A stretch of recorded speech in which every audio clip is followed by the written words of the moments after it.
Controversia. La verdad a fondo.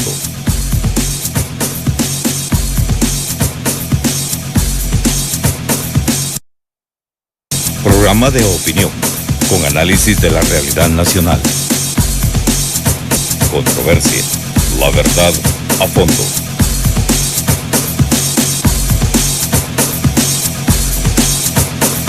Controversia. Programa de opinión con análisis de la realidad nacional. Controversia. La verdad a fondo.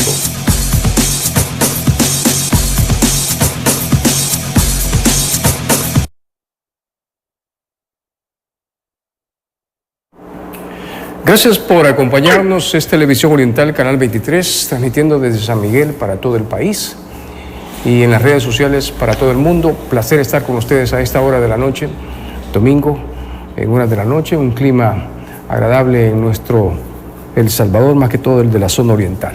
Hoy le doy la bienvenida al licenciado Juan José Ortiz, analista económico, que está con nosotros para conversar de varios temas que tienen que ver con cada uno de ustedes que siempre están pendientes de este programa y de este medio de comunicación. Buenas noches, Juan José, y gracias por aceptar la invitación.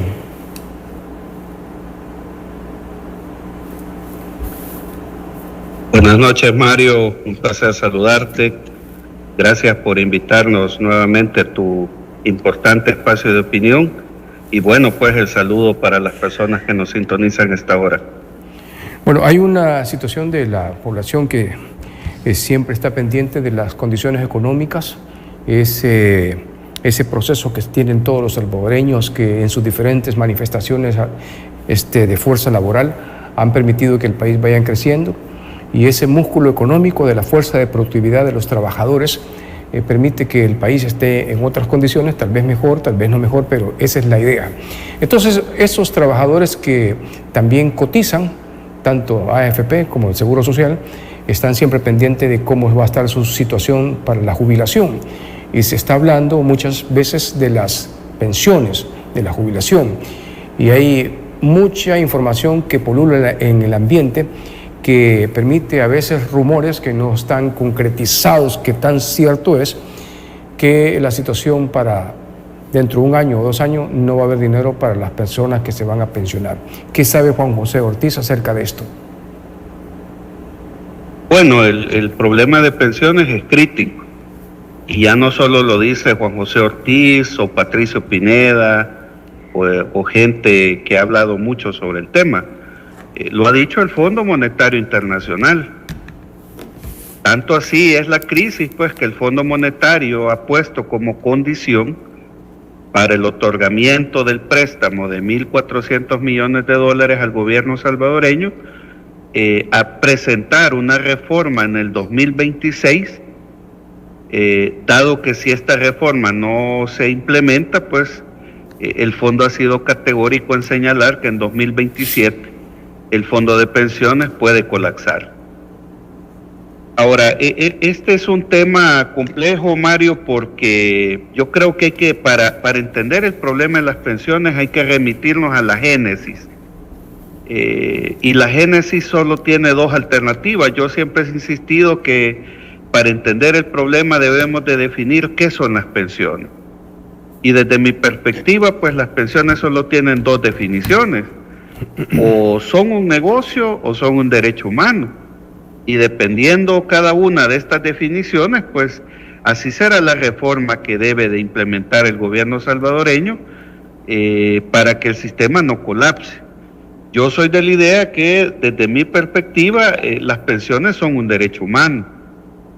Y entonces al considerar la pensión un derecho humano, por norma constitucional, por principios de economía política, y por los mismos postulados del modelo económico neoliberal que tenemos en el país, un derecho humano no puede ser tutelado ni administrado por el mercado y mucho menos por un ente privado.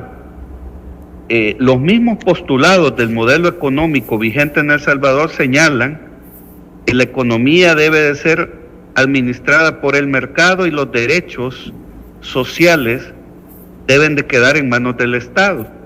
Entonces, desde esa perspectiva, de considerar las pensiones como un derecho humano, yo siempre he sostenido que la reforma, la alternativa de solución más viable que este país necesita, es un sistema de reparto previsional eminentemente público.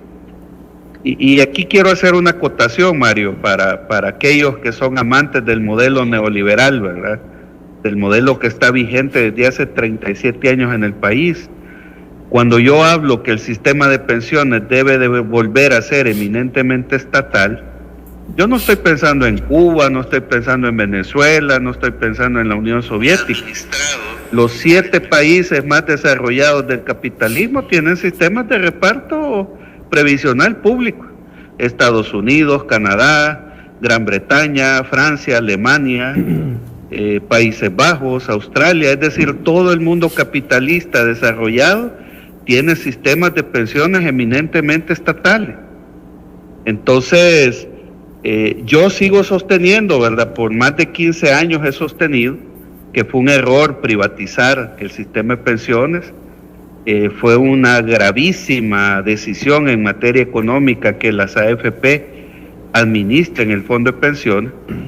Ahora quedará en manos del Estado, ¿verdad? El gobierno de El Salvador tendrá que valorar, no sé cómo van a hacer el análisis. Sin embargo, yo lo que te puedo decir es que Arena, el FMLN y Nuevas Ideas han considerado las pensiones un negocio.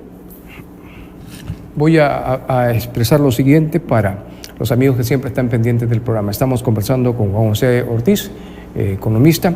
Estamos hablando, uno de los temas que se van a abordar en este programa es parte de la cuestión de las pensiones, el compromiso que se tiene con los trabajadores que esperan a su llegada de la jubilación tener esos dineros que no es de las AFP, es dinero de ellos, de las personas que han venido cotizando por tantos años.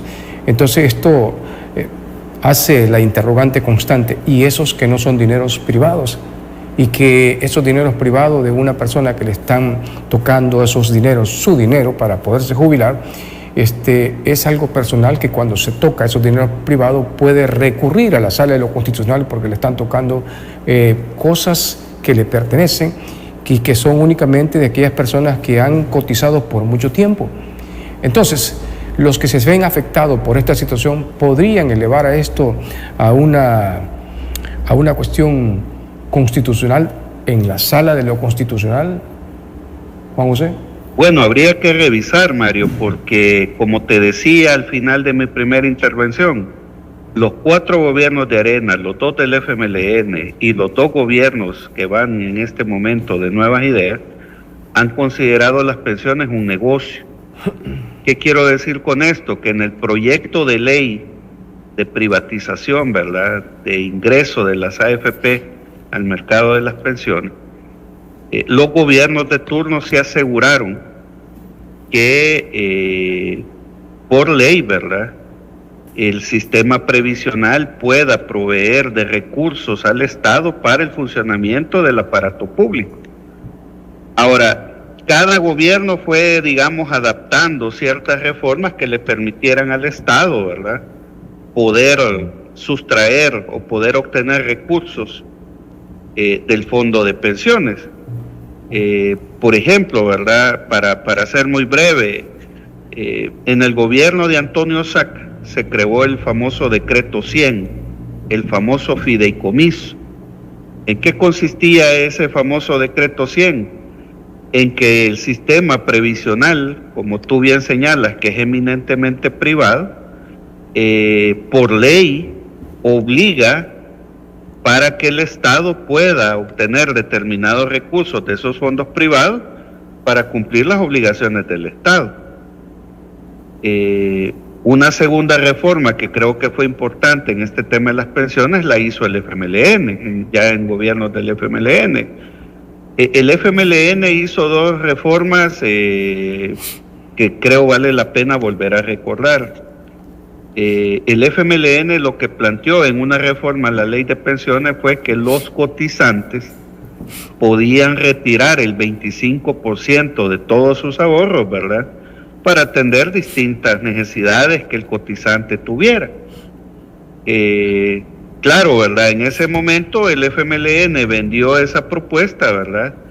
A muchos de los que cotizamos al sistema previsional nos pareció muy conveniente, pues, dado que algunas personas teníamos enfermedades crónicas, teníamos deudas, teníamos compromisos de distinta naturaleza, y vimos con muy buenos ojos el poder retirar el 25%. Y un segundo elemento que incluyó el FMLN fue que podía retirarse del fondo de pensiones hasta un máximo del 49% del total de los fondos. Eso en el mediano y en el largo plazo no es beneficioso para la clase trabajadora. Y la tercera reforma importante que se hizo en el tema de pensiones la hizo el gobierno de Nayib Bukele en el 2022. Quizás esta ha sido la reforma más dañina para la clase trabajadora, porque el gobierno de Nayib Bukele introdujo dos elementos que son muy perversos y que son los que han llevado a la grave crisis del sistema previsional. La primera de ellas, bueno, yo te decía que el FMLN dejó que un gobierno podía usar hasta el 49% del fondo de pensión, o sea, había un tope. La reforma de Nuevas Ideas actualmente permite que el gobierno pueda usar hasta el 100% del fondo de pensiones. Y además, el gobierno de Nuevas Ideas se recetó 5 años de gracia, es decir, que puede sustraer dinero del fondo de pensiones, utilizarlo para el funcionamiento del Estado y no pagar durante 5 años, desde el 2022 al 2027, ni capital ni intereses de ese dinero. Entonces, esto es lo que esta última reforma es precisamente la que ha llevado a que el mismo Fondo Monetario Internacional en su informe de país diga que si no se hace una reforma en el 2026, el fondo de pensiones de El Salvador puede colapsar totalmente en el 2027. Esto, sí, que tú estás explicándole a nuestros amigos televidentes, tanto los que están en cable como también los que están al aire y los que también nos ven en diferentes partes del mundo a través del internet, de este medio de comunicación, preocupa porque el espacio que ha tenido, los años que ha tenido los trabajadores para poder tener su dinero ahí, posiblemente se encuentren con la sorpresa de que ese dinero ya no existe. Entonces, ¿quién es la institución que tiene que velar con que esos dineros estén antes, durante y después protegidos legalmente para que no se vayan a ir en otra dirección? Bueno, en realidad son los 3 poderes del Estado en distintas etapas. Por ejemplo, ¿verdad? Tal como te he mencionado, el Fondo Monetario Internacional ha pedido una reforma que debe de presentar el gobierno a más tardar en febrero del 2026. Es decir, quien va a presentar la reforma va a ser el gobierno del presidente Bukele. Sin embargo, como es una ley de la República, se requiere, ¿verdad?, que el Congreso la apruebe. Y ya quedará en manos de la ciudadanía y particularmente de la clase trabajadora ver si esa ley se puede considerar constitucional o inconstitucional. Es decir, la propuesta que debe de presentarse en el 2026 probablemente pueda pasar por los 3 poderes del Estado. Primero el gobierno la va a presentar, luego la Asamblea Legislativa la aprueba, y dependiendo cómo sea aprobada esa ley, los trabajadores nos asiste el derecho, ¿verdad?, de ir a la sala de lo constitucional, y si creemos que es dañina para la clase trabajadora, pues solicitar la inconstitucionalidad de esa reforma de ley. Ahora, en primer momento, la gran responsabilidad la va a tener el gobierno. Para extender... Le quedan menos de 6 meses para presentar la propuesta, y al día de hoy el gobierno no ha querido escuchar a ninguno de los analistas que hablamos de estos temas para discutir cuál es la mejor reforma o cuál es la mejor alternativa de pensiones que este país necesita. Para extender más la interpretación de esto que estamos conversando, la gente o el imaginario colectivo tiene la idea de que el trabajador es aquel que está prácticamente trabajando en diferentes ministerios, el que trabaja en la construcción, el que trabaja en un súper, pero es que aquí con esta situación que se está viendo, con lo que tú te acabas de expresar, Aquí se van ministros, aquí se van diputados, aquí se van presidentes de autónomos que cotizan. Entiendo que ellos cotizan también los magistrados de la Corte, los diputados en la Asamblea Legislativa. Hay una cantidad de personas que también cotizan y que están ocupando cargos importantes y cargos de elección popular. Para un mayor entendimiento de la población, ¿es así o no es así? Es así, Mario. Y sin embargo, a pesar de estos elementos que tú has mencionado, te voy a decir un dato alarmante. Probablemente la reforma sea aprobada independientemente que beneficie o no al trabajador, y para el resto del país puede pasar inadvertida por un dato alarmante. Del 100% de población económicamente activa, es decir, con capacidad de trabajar y cotizar en este país, solo el 18% cotiza al sistema de pensiones. Y ese 18% es esa lista que tú acabas de dar. Empleados formales, empleados públicos, funcionarios de gobierno, empleos en el sector privado formal, pero casi el 82% de todo el país no cotiza. Y esto es peligroso porque normalmente la cultura de nuestro pueblo, del salvadoreño, ha sido, bueno, si yo no cotizo, pues a mí no me afecta una reforma de pensiones. Sin embargo, ¿verdad? Es alarmante, pues, que solo apenas el 18% de la población en capacidad de trabajar y cotizar es la que podría verse afectada con esta reforma. Y hay otro dato alarmante, Mario. El 68, casi el 70% del fondo actual de pensiones ya ha sido consumido por el gobierno. Y particularmente casi la mitad de ese 68% ha sido consumido en los dos gobiernos de Nayib Bukele. A ver, un 18%, pero aquí viene la siguiente pregunta. Cuando estaba el expresidente Mauricio Funes decía que esto prácticamente ya estaba colapsando, y entonces se manejaba la idea de que hay un menú muy grande de jubilados, pero que los trabajadores activos son los que mantienen a los jubilados, pero son más los jubilados que los trabajadores activos. Entonces, pero en la medida en que ha pasado el tiempo, se han venido despidiendo o se han cesado ciertos trabajadores. Entonces, esto quiere decir que la cantidad de cotizantes ha bajado, pero la cantidad de personas jubiladas es mayor. ¿Cómo se va a hacer para que se pueda sostener esta situación? Bueno, precisamente esa es una de las graves herencias que deja el sistema de pensiones administrado por las AFP. Quizás aquí es importante recordarle a las personas que nos están escuchando que antes de que las AFP aparecieran a administrar el régimen de pensiones, el sistema que teníamos en el país era un sistema de reparto solidario. ¿En qué consistía? En que tú, siendo una persona de 18 años, con tus aportaciones ibas a colaborar solidariamente conmigo, que ya tengo 60, 65 años y que voy para afuera. Entonces, básicamente, ¿verdad? Era un sistema de reparto solidario.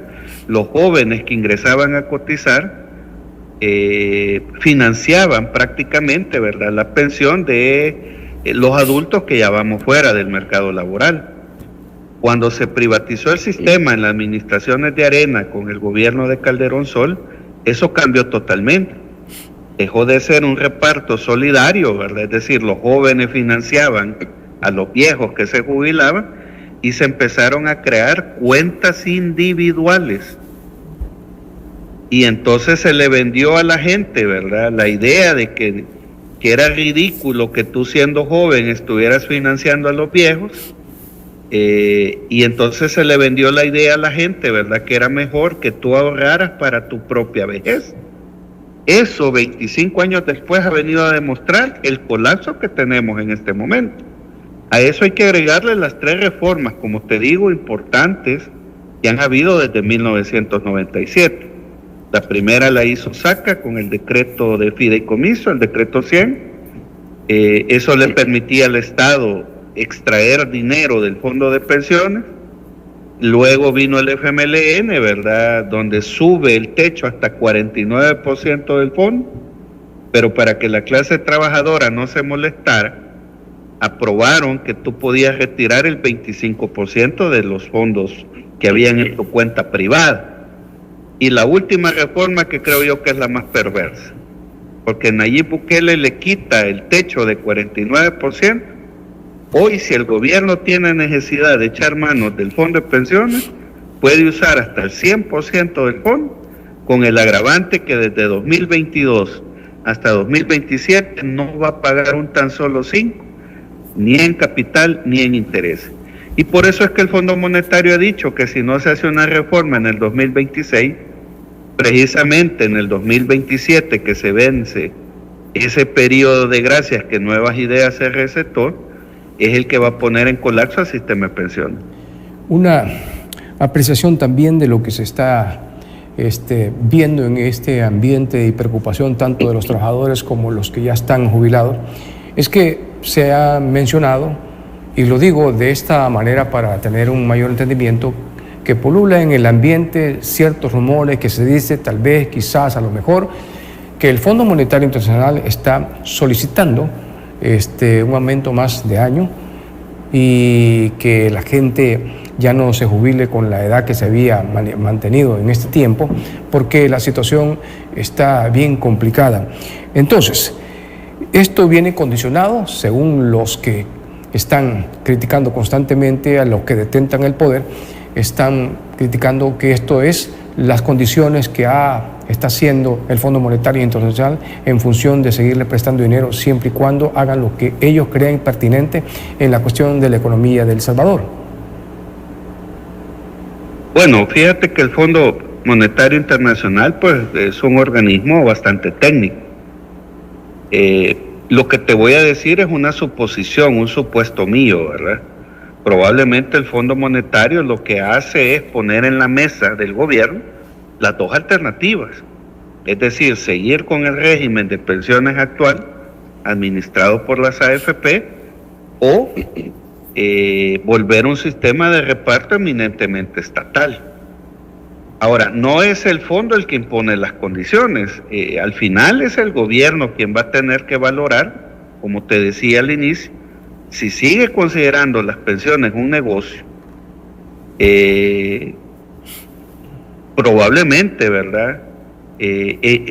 Como se han considerado un negocio, han pasado tres características en las tres reformas que te he mencionado, en la de SACA, en la del Frente y en la de Nuevas Ideas. Como los tres la han considerado un negocio, han pasado tres cosas. En primer lugar, el gran ganador ha sido el gobierno porque ha obtenido liquidez para las finanzas públicas. En segundo lugar, el gran ganador siempre han sido las AFP. Y en tercer lugar, el gran perdedor de las tres reformas ha sido el trabajador. Entonces, volvemos a la discusión, Mario. Si tú eres Nayib Bukele, desde mi perspectiva tienes que ir al origen de la discusión. ¿Qué son las pensiones para el gobierno de Nayib Bukele? ¿Son un negocio o son un derecho humano? Si el gobierno la sigue considerando un negocio, como ya lo hace, probablemente ahí va a entrar en discusión una reforma de ciertas variables paramétricas que ya se mencionan, ¿verdad? Por aquellos que hemos hablado mucho sobre el tema. Si solo se va a hacer una reforma cosmética, probablemente van a ser 4 las reformas paramétricas. La primera, subir la edad. Actualmente, pues un hombre se jubila a los 60 años y las mujeres a los 55. Si se va a reformar la variable paramétrica de la edad de jubilación, probablemente los hombres tengamos que jubilarnos a los 65 años y las mujeres a los 60. Incluso, ¿verdad? Esa es una suposición, incluso podría ser más la edad. Una segunda variable que podría modificarse puede ser aumentar la cotización. Es decir, actualmente tú como empleado pagas el 7%, ¿verdad? Y el empleador paga el 8% para tu pensión. Eso podría modificarse. Ahora, las implicaciones que traería para un asalariado que gana el salario mínimo serían devastadoras, pues. Imagínate, acabamos de subir el salario mínimo a $408. Tú pagas el 7% de esos $480 para tu pensión. Habría que ver cuánto más se va a subir. Se puede subir el 8, el 9, el 10% de tu salario. Y para el patrono también. Podría subirse del 8 al 9, al 10. Y eso podría abrir la posibilidad para que el patrono cierre fuentes de empleo. Y una tercera variable que está en discusión es elevar los años de servicio. Es decir, actualmente la ley dice que tú te puedes jubilar con 60 años y 25 años laborados. Una reforma podría ser subirlo y decir, mire, jubílese a los 65 y con 30 años de servicio. Y una última reforma que creo que es la menos discutida, pero está ahí en la mesa de discusión, podría ser bajar la edad para comenzar a cotizar. Es decir, actualmente pues una persona empieza a cotizar a los 18 años. Una alternativa podría ser reducir a 17 años o a 16. Recordemos que en el país hay empresas, ¿verdad?, que el Ministerio de Trabajo permite que jóvenes menores de edad puedan trabajar, ¿verdad?, con ciertos beneficios, pero ante la grave crisis del sistema de pensiones no sería descabellado bajar la edad a 17 o hasta 16 años. Ahora, estas 4 variables paramétricas tendrían sentido si el gobierno de Nayib Bukele sigue considerando las pensiones un negocio. Ahora, ¿qué pasaría si es un negocio? El gobierno se va a ver beneficiado, el negocio de las AFP va a quedar intacto y nuevamente la clase trabajadora va a ser la gran perdedora. Por eso es que yo sostengo que para mí las pensiones son un derecho humano, y al ser un derecho humano no tiene sentido que la administre el mercado o un privado. Debe de ser el Estado, y por tanto la reforma que este país necesita es volver un sistema de reparto eminentemente estatal. El pecado original, como se le puede interpretar a esto, nace con los gobiernos de Arena. Entiendo que con Calderón la creación de las AFP. Bueno, entonces ahí se manifestaban, comenzaron con 5 AFP, al final solamente quedaron 2. Entonces se comienza a interpretar de que esto iba a ser un sistema bondadoso para los trabajadores y que la situación iba a cambiar. Ya en los gobiernos de siempre de Arena y comenzando con el FMLN, se decía que había sido un colapso y que en Chile, que de allá traían la fórmula, estaban cerrando eso porque no estaba funcionando. Entonces, si no estaba funcionando, ¿por qué no pudo preverse en los gobiernos del FMLN esta situación? Es decir, bueno, es que aquí ya no podemos seguir con esto, sino tenemos que regresar como estábamos antes, que los trabajadores cotizaban a una institución y esa misma institución le daba dinero a los trabajadores para que pudieran construir su casa. Y así hubo una cantidad de personas que se beneficiaron de ese proceso, ese sistema. ¿No sería bondadoso regresar a ese sistema viejo? Bueno, mira, quizás el mayor problema para volver a un sistema de reparto estatal es el modelo económico. Recordemos que cuando Arena llega al poder en 1989, se implementaron lo que se conoce como las políticas de ajuste estructural. Y la principal política de ajuste estructural fue la privatización de activos estratégicos del Estado. Así fue como las pensiones se vendieron y pasaron a manos privadas. Ahora, no solo en el tema de las pensiones, las privatizaciones aquí en el país se vendieron como la gran política económica que iba a sacar de la pobreza a El Salvador. Solo te voy a mencionar otro ejemplo, la famosa dolarización. Aquí los gobiernos de Arena nos vendieron la idea que al estar dolarizados, la inversión extranjera iba a venir a El Salvador como agua de mayo. 25 años después de estar dolarizados, seguimos siendo el país de Centroamérica que menos inversión extranjera trae. Y así podemos ir hablando de todas las políticas de ajuste estructural que los gobiernos de Arena implementaron. Lamentablemente, cuando el FMLN llegó al poder, pues muchos pensamos, ¿verdad?, que iba a haber un viraje del modelo económico. Lamentablemente, en 10 años de gobierno del FMLN, pues el FMLN se dedicó a administrar el neoliberalismo y yo me atrevo a decir que hasta se enamoraron del modelo. Nuevamente, ¿verdad? Llega Nayib Bukele con una promesa de dar un viraje al neoliberalismo, pero en 7 años de gobierno que Nayib lleva, lo que ha habido es una profundización del modelo económico neoliberal, que es el causante de muchos de los problemas económicos de nuestro país. Entonces, se perdió una oportunidad valiosa con los gobiernos del FMLN. El FMLN argumenta que no tenía la mayoría necesaria para revertir las privatizaciones de muchos activos importantes del Estado. Nayib Bukele tiene el control total del Congreso. Él sí tiene la capacidad de dar un viraje al modelo económico neoliberal, revertir el régimen de pensiones, volver a un sistema estatal, pero habría que preguntarle al gobierno, como te decía, ¿verdad? El fondo anunció en el mes de enero de este año que el gobierno debe de presentar una reforma a más tardar en febrero de 2026. Estamos a 6 meses de llegar a febrero del 2026 y al día de hoy pues desconocemos si el gobierno ya comenzó a hacer el estudio de esa reforma previsional. Al día de hoy pues algunos analistas económicos, ¿verdad?, que hablamos de estos temas, hemos dicho que nunca se nos ha invitado, nunca se nos ha querido escuchar. Quizás la voz que más habla del tema de pensiones es Patricio Pineda. Patricio lo que ha dicho es que nunca se le ha invitado para escuchar su opinión. En mi caso y de otros profesionales en ciencia económica tampoco se nos ha invitado por parte del gobierno a escuchar cuál es el planteamiento que tenemos para la reforma de pensiones.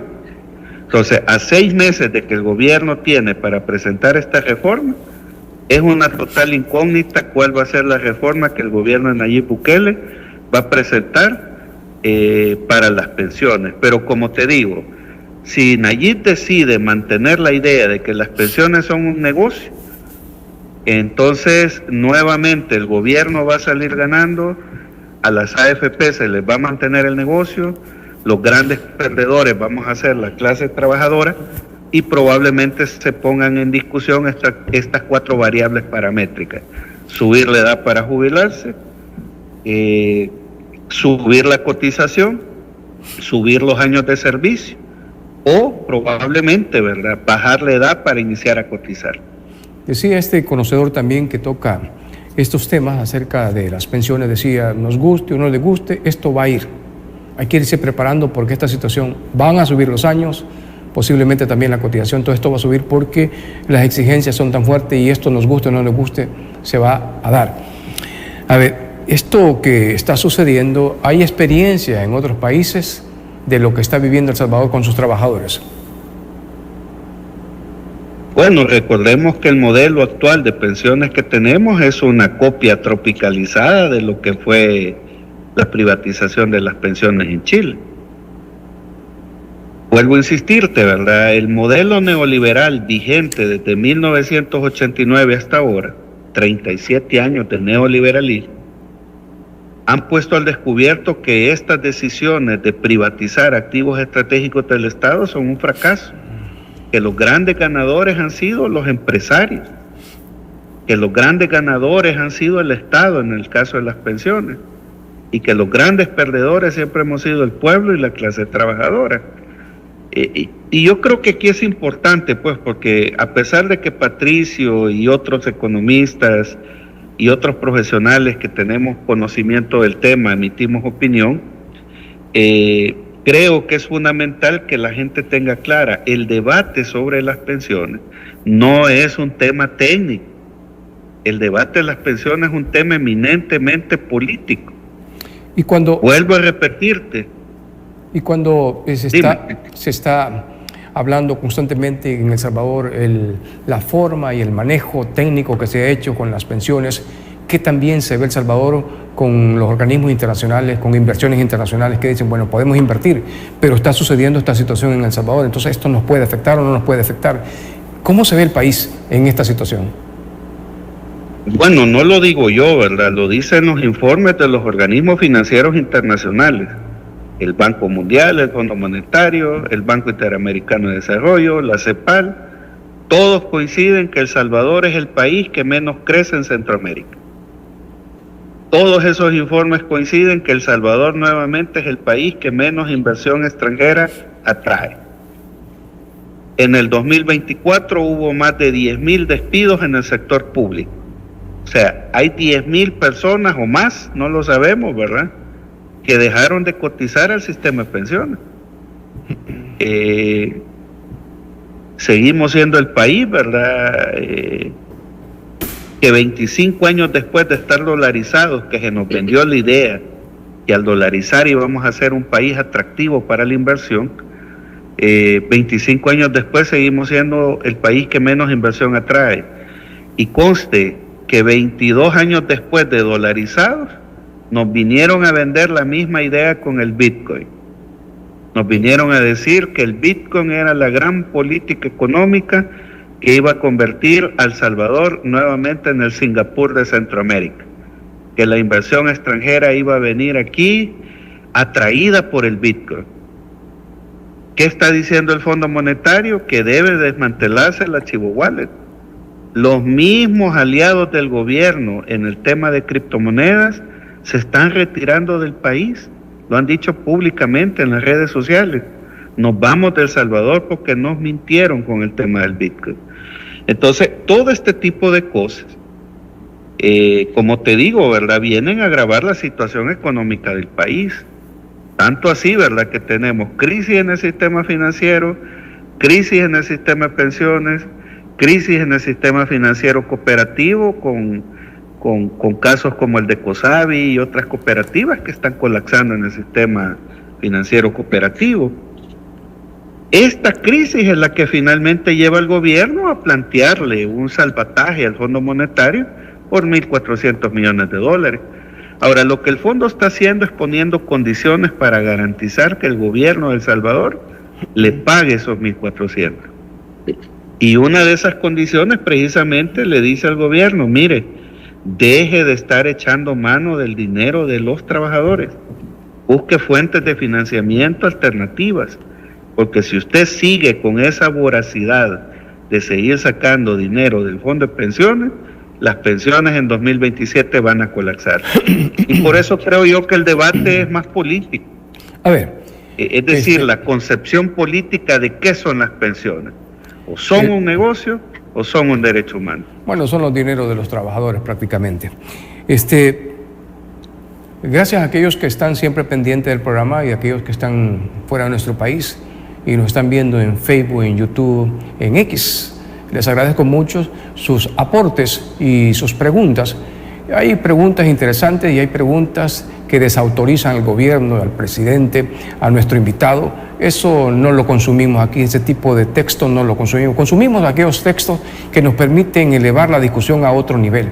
Aquellos que denigran, ofenden, no es para nosotros, no consumimos esto en este programa. Hay otra situación que llama poderosamente la atención, es que cuando tú depositas tu dinero, tú lo entregas, el patrón también lo entrega, pues hay un interés que dice, bueno, van a dar mi dinero allí, pero va ganando cierto interés. ¿Cómo está esta situación en este momento? Bueno, han habido dentro de estas tres reformas que te he mencionado, ¿verdad? La reforma SACA, el decreto 100, el fideicomiso, el decreto del FMLN que subió a 49 el techo para hacer uso de los fondos y retirar el 25% para cada persona que lo quisiera hacer. Y esta última, como te digo, de que podés usar el 100% y no vas a pagar por 5 años. En cada una de ellas se discutió la reforma paramétrica de la tasa de interés. Al principio, pues cuando las AFP ingresaron a El Salvador, la tasa de interés era una burla, pues. La tasa LIBOR oscilaba entre 0.5 y 1.5, máximo 2%. Luego se hizo una reforma, se elevó al 3, 4%, y ahora la tasa de interés anda entre el 5, 6, 7%. ¿Cuál es el problema? Que si tú tienes una libreta privada, digámoslo así, de tus propios fondos, y el gobierno te tiene que pagar 7% por usar tu dinero, el problema es que el gobierno se recetó 5 años para no pagarte ni el dinero ni los intereses. A eso iba. Hay un decreto, hay una ley, no sé si es de 4 o 5 años, que le dicen los analistas de que esta situación va a complicar porque tu dinero ya no va a ganar los intereses que ganaba, porque es una ley de la República. Explícanos eso, cómo está la situación. Bueno, formalmente la ley dice que podés ganar 4, 5, 6%. Yo en este momento no recuerdo la tasa. Ahí le pido las disculpas a las personas que nos escuchan. A la audiencia. Pero el tema es que en la ley está que tú tienes que ganar esa tasa de interés. El problema es que en la última reforma que hizo Nuevas Ideas, no te va a pagar ni el dinero que te está quitando, que está usando para el funcionamiento del Estado, ni te va a pagar los intereses por 5 años. Entonces, obviamente tu tasa de rentabilidad individual se queda estancada. Imagínate que tú estés a punto de jubilarte y estos últimos 4 o 5 años el gobierno no te va a pagar ni capital ni interés. Obviamente eso afecta en la evaluación final de cuánto te va a quedar de pensión. Entonces, como te repito, ¿verdad? Yo creo que el tema de pensiones, más allá del gobierno de turno, porque aquí hay algo interesante que tú acabas de decir, Mario.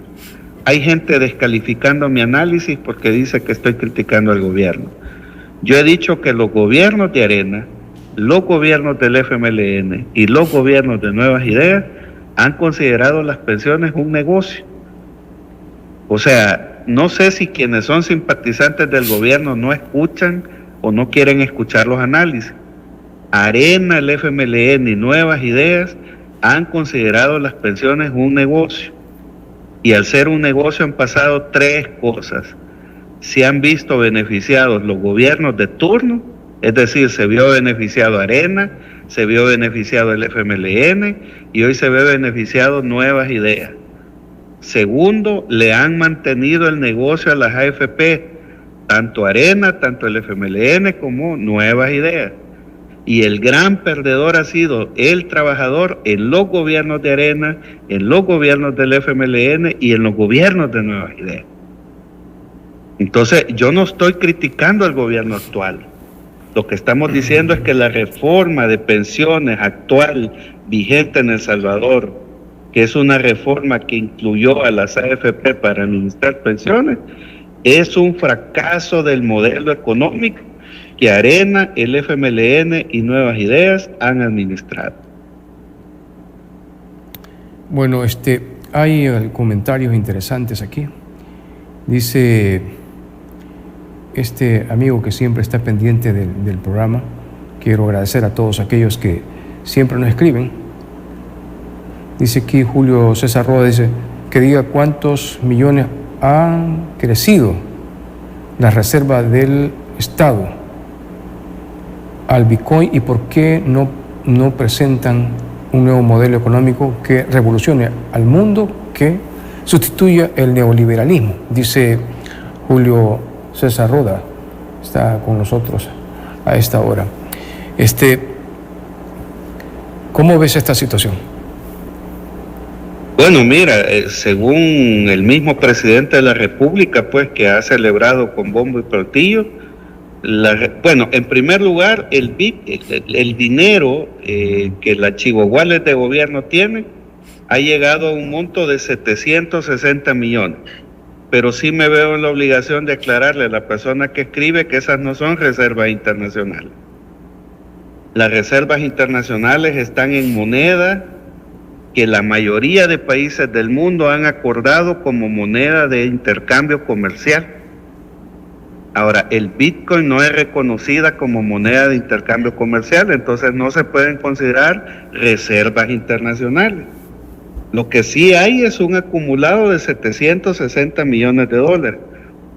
Ahora, resulta paradójico pues que el gobierno se vanagloria diciendo que hay 760 millones en Bitcoin, pero todas las semanas vemos en el Congreso peticiones de mayor endeudamiento, cuando se podría utilizar estos 760 millones para educación, para salud, para agricultura, para medio ambiente, para generar más oportunidades de empleo, para reparar las 2 escuelas por día que el gobierno dice que va a hacer. El problema es que la Chivo Wallet es como un billete de lotería, Mario.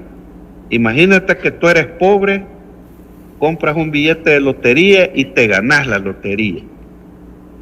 Pero el problema es que nunca vas a cobrar el billete. Entonces la pregunta es, ¿eres pobre o eres millonario? Compraste el billete siendo pobre, te sacas la lotería, entonces dejas de ser pobre para ser millonario, pero nunca vas a cobrar el billete. Entonces así está la criptomoneda, así está el Bitcoin. ¿De qué me sirve a mí tener 760 millones si no los uso absolutamente para nada? Más que solo para decir que los tengo ahí. Entonces, sí me veo en la obligación de hacerle la aclaración a la persona que pregunta, porque el Bitcoin no es una reserva internacional como el presidente Bukele lo ha dicho. A ver, dice Ricardo Serpas, ¿por qué los gobiernos tocan el dinero de la gente que cotizamos? Eso es la parte de la vida del trabajador. Dice Carlos Alfredo Castillo, excelente. También menciona Omar Pereira. Mario, preguntarle cuál es la solución, que dé soluciones sostenibles y concretas de lo que se está hablando, dice Omar. Y también hay otra pregunta interesante. Susi García dice, felicito a TVO por invitado de esta hora, economista Juan José Ortiz, muy profesional. Ahí tienes una pregunta. Bueno, la alternativa de solución desde la perspectiva de este servidor, ya la he señalado. Debemos devolver un sistema de reparto eminentemente estatal. Y vuelvo a insistir, cuando yo hablo de que hay que desaparecer las AFP y que sea el Estado quien nuevamente administre las pensiones, no estoy pensando en Cuba, no estoy pensando en Venezuela, no estoy pensando en Vietnam, en Corea del Norte. Los 7 países más desarrollados del sistema capitalista tienen sistemas de reparto eminentemente estatal. Estados Unidos, Canadá, Gran Bretaña, Francia, Alemania, Australia, Países Bajos. Es decir, todo el mundo moderno en el capitalismo tiene sistemas de reparto público. Es decir, las pensiones son administradas por el Estado. Solamente en El Salvador y en Chile tenemos un sistema de reparto que es administrado por entes privados y son un total fracaso. Ahora, ¿por qué los estados toman dinero de la clase trabajadora? Bueno, porque para eso existe la Asamblea Legislativa. Es la Asamblea Legislativa la que aprueba leyes para beneficiar al pueblo, para beneficiar a privados o para beneficiar al Estado. En este caso, tanto en los gobiernos de Arena como en los gobiernos del FMLN y en los gobiernos de Nuevas Ideas, el Congreso ha aprobado reformas a las pensiones para favorecer al gobierno, dándole liquidez, le mantiene intacto el negocio a las AFP y el gran perdedor ha sido la clase trabajadora. Entonces, ¿qué tendríamos que hacer? Bueno, elegir una asamblea legislativa que apruebe leyes de pensiones que beneficien a la gente y no al gobierno ni a las AFP. Dice Cabal 1982 menciona y manifiesta él en su texto, es que las pensiones son un negocio. Tú le das tu dinero a un inversionista y él te devuelve ganancias en un futuro. O que me explique si un cotizante de AFP de $40 da $40 al mes y espera una pensión. Bueno, lo que pasa es que mira, en el sistema actual privado, ¿verdad?, de las AFP, es absurdo pues que tú cotices el 7% y quieras recibir una pensión del 70, el 80%. Eso es totalmente insostenible. Eso es como que tú ganes $8 y todos los meses gastes 40. Eso se va a volver insostenible. En el primer mes, en el segundo mes, puedes prestar, puedes usar la tarjeta de crédito, pero en el mediano y largo plazo, eso es totalmente insostenible. Por eso es que el sistema de reparto solidario funcionaba, aún con sus debilidades, con sus fallas. ¿Por qué, verdad? Porque los jóvenes ingresaban al sistema de cotización de pensiones, solidariamente financiaban la pensión de quienes vamos fuera del mercado laboral. Pero ahora no es así. Ahora un joven entra a trabajar y cotiza y tiene una cuenta de pensiones individual. ¿Qué quiere decir eso? Que tiene que trabajar 30 años y el dinero que acumule en esa cuenta individual es la que le va a servir para su pensión. Entonces, sentido común, Mario. Si un joven solo aporta el 7% de su salario para su pensión, dentro de 30 años el sentido común, con mucha suerte vas a obtener una pensión que va a rondar entre el 25 y el 30% de tu salario. Y eso es lo que ha provocado la grave crisis. La crisis de tener un sistema de reparto administrado por privados. Y en segundo lugar, las reformas que los gobiernos de turno, tanto Arena como el FMLN y Nuevas Ideas han hecho, que lo único que han hecho es beneficiar a los gobiernos de turno, mantenerle el negocio a las AFP y apuñalar a la clase trabajadora. Siempre se estuvo criticando que los dueños de las AFP eran ciertos sectores pudientes y económicamente fuertes del país. Hay una publicación que salió un 30 de noviembre de 2002, creo, por ahí. Una publicación que se llama, de estudios centroamericanos, la ECA, que se llama El Grupo Hegemónico en El Salvador. Es una publicación de la UCA, de la Universidad Centroamericana, que explica detalladamente quiénes son los dueños o quiénes eran los dueños de las AFP, y era cierto sector económico, el gran capital de nuestro país eran los dueños. Ahora, ¿cómo está la situación de las AFP en El Salvador? ¿De quién son las AFP? Bueno, digamos que esta explicación que tú has dado no ha cambiado mucho. Siguen siendo los mismos de siempre, como lo llama el presidente de la República, los dueños de la AFP. No son extranjeros. O sea, sí, ¿verdad? Hay capital extranjero, ¿verdad? Pero también hay capital local, ¿verdad? Aunque uno ya no sabe si un POMA o un CRIT son salvadoreños o son capitales transnacionales, ¿verdad? El tema es este gobierno en el mes de febrero tiene que presentar una reforma. ¿Qué pasaría si Nayib Bukele decide eliminar las AFP? ¿Quiénes son los dueños de las AFP? Precisamente los grandes empresarios que en este momento son aliados de este gobierno. Entonces la pregunta es, ¿Nayib Bukele va a apuñalar a los socios estratégicos que le garantizan gobernabilidad en este país? Entonces, yo creo que lo más crítico no solo es el hecho de que el Fondo Monetario dijo que hay que hacer una reforma, porque si no en el 2027 las pensiones colapsan, sino que al día de hoy no sabemos quiénes en el gobierno están haciendo el análisis, a quiénes le están consultando. Y no debería de hacer la siguiente estructura, buscar conocedores de este problema y comenzar a diseñar un modelo que permita quedar muy bien, tanto con los que están deteniendo el poder hoy, como también los trabajadores, que sean los trabajadores que se sienten con los conocedores también de esta situación, pero técnicamente manejarlo, y que le llamen y que le pregunten, que no es la Asamblea Legislativa en las comisiones que los pueden llamar. Es que yo creo que si tú eres el presidente de un país, el sentido común dice que yo tengo que escuchar hasta aquellos que probablemente disienten de mi discurso. Entonces te pregunto, ya que viene la situación, ¿y por qué tengo que estar preguntando, como dice aquí el amigo, si es dinero de los trabajadores y es dinero privado? Por lo mismo que te decía, ¿verdad? Lamentablemente el régimen de pensiones se rige por leyes de la República. Es más, según la lógica de los simpatizantes del gobierno, ¿por qué tendrían que preguntarle a expertos y a economistas y a analistas que hablamos de estos temas si el gobierno tiene el control total en la Asamblea Legislativa? Desde que Nuevas Ideas tiene el control de la Asamblea Legislativa, no le consulta absolutamente a nadie, nada. No solo pensiones, no le consulta absolutamente nada.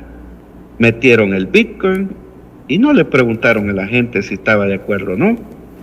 Nos metieron la minería metálica y a pesar de que en todas las encuestas casi el 80% del país rechaza la minería metálica, no le preguntaron absolutamente a nadie y aprobaron la minería metálica. ¿Por qué no creer que ahora en el sistema de pensiones va a pasar lo mismo? Lo preocupante aquí es a quienes el gobierno está usando para hacer esta reforma. Porque si van a ser estos analistas académicos, intelectuales, que han aparecido esta semana anterior, pues yo te puedo decir que la reforma de pensiones va a ser un desastre. Ahí no hay ningún especialista en temas de pensiones.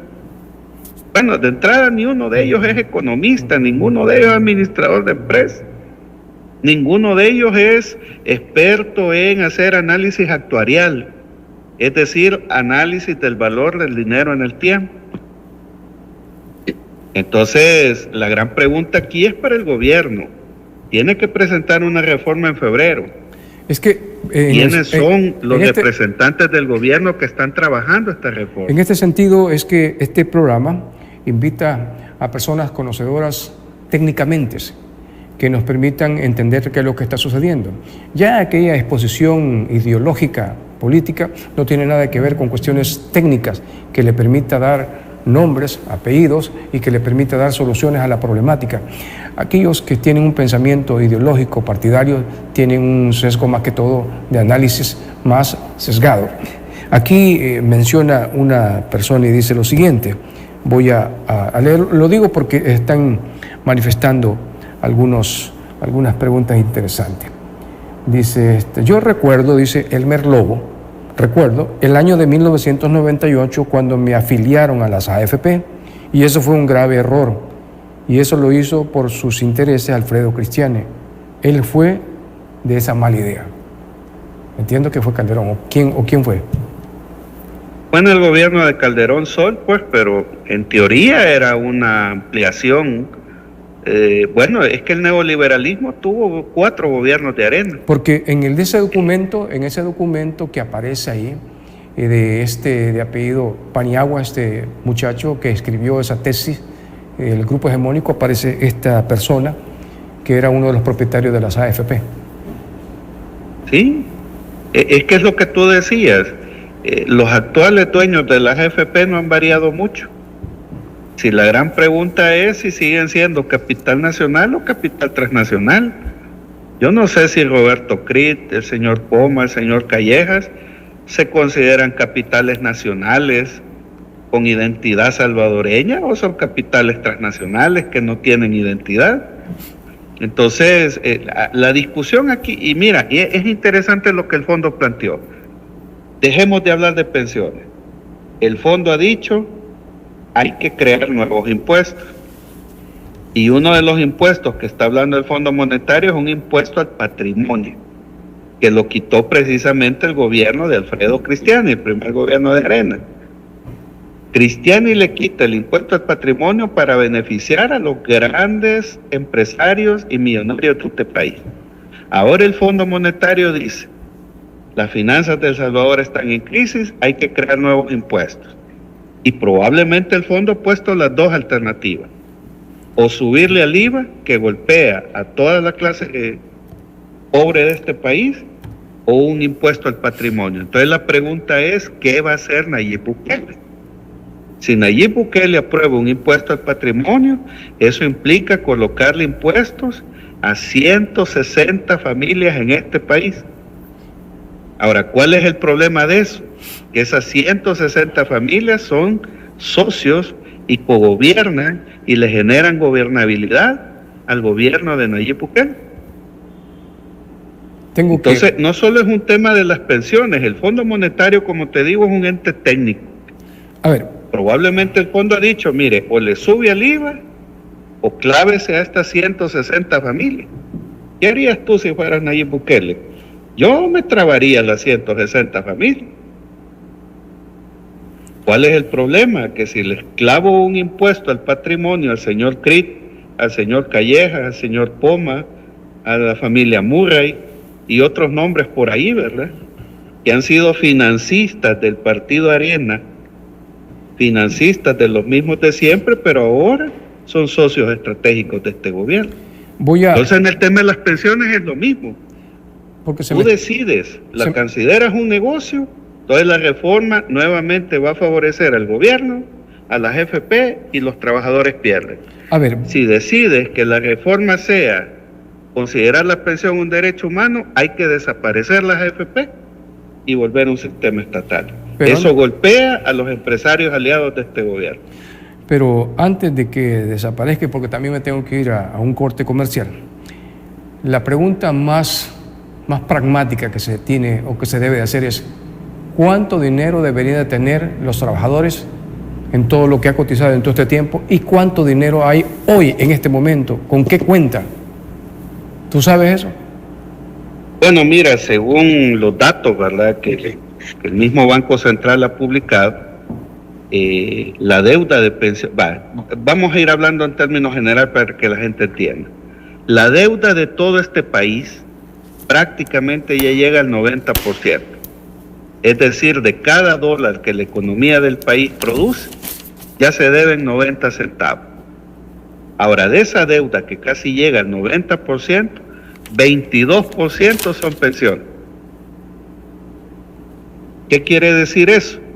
Que el gobierno ha estado sacando dinero del fondo de pensión y ya debe 22 puntos del Producto Interno Bruto.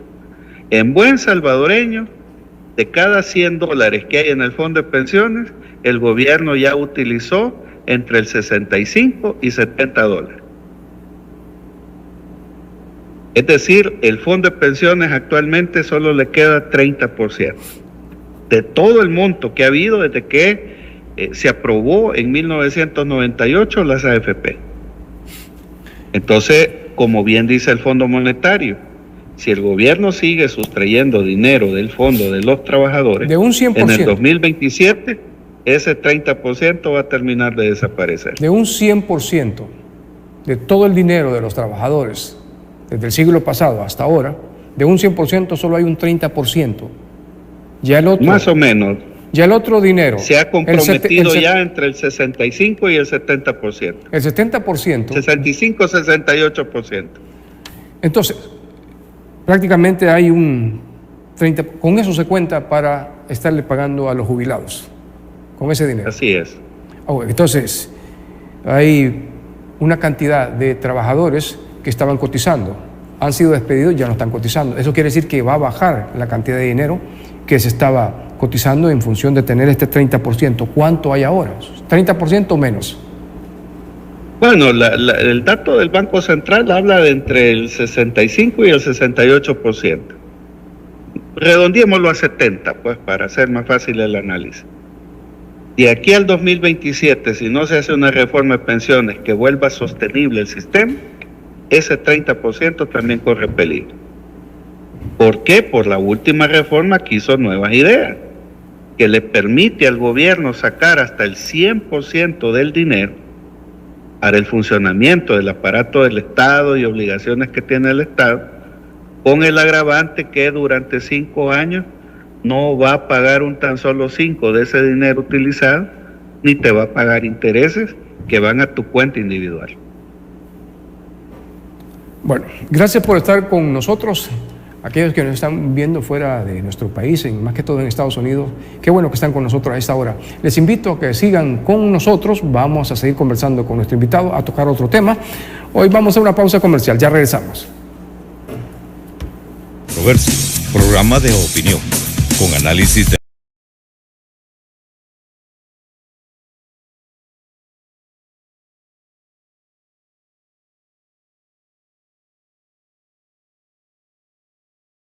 Si usted tiene una casa y la quiere vender o alquilar, en Inmobiliaria Salgado le ayudamos a buscar un buen cliente que le pague su alquiler al día. También contamos con una buena cartera de compradores en el exterior para la venta de su propiedad. Si tiene locales, bodegas, somos su solución en conseguirle buenos contratos de alquiler y venta. En la inmobiliaria le ayudamos a vender su lote urbano. que tenga los servicios de electricidad, aguas negras y agua potable. Y en la zona rural tenemos una cartera más amplia de lotes. Los vendemos al contado y al crédito. Si tienen un terreno de 30, 40, 50, 200 manzanas de tierra y lo quiere vender o alquilar, llámenos a Inmobiliaria Salgado y nosotros le podemos ayudar. Las oficinas de la Inmobiliaria Salgado las tenemos en la Sexta Calle Poniente, frente a Materiales Eléctricos Portillos, en las instalaciones de TVO Canal 23, San Miguel. Hablemos claro, todos los jueves a las 8 de la noche. Invitados, analista político Carlos Araujo y el periodista Raúl Beltrán Bonilla. Programa donde se analiza y se discuten temas políticos de actualidad. Nos puede ver en el canal de YouTube en TVO Canal 23. Hablemos claro con Will Salgado.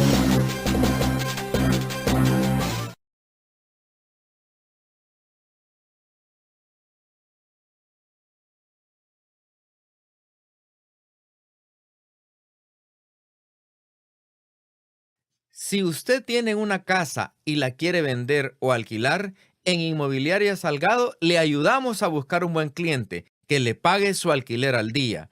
También contamos con una buena cartera de compradores en el exterior para la venta de su propiedad. Si tiene locales, bodegas, somos su solución en conseguirle buenos contratos de alquiler y venta. En la inmobiliaria le ayudamos a vender su lote urbano, que tenga los servicios de electricidad, aguas negras y agua potable. Y en la zona rural tenemos una cartera más amplia de lotes. Los vendemos al contado y al crédito. Si tienen un terreno de 30, 40, 50, 200 manzanas de tierra y lo quiere vender o alquilar, llámenos a Inmobiliaria Salgado y nosotros le podemos ayudar. Las oficinas de la Inmobiliaria Salgado las tenemos en la Sexta Calle Poniente, frente a Materiales Eléctricos Portillos, en las instalaciones de TVO Canal 23, San Miguel. La verdad a fondo.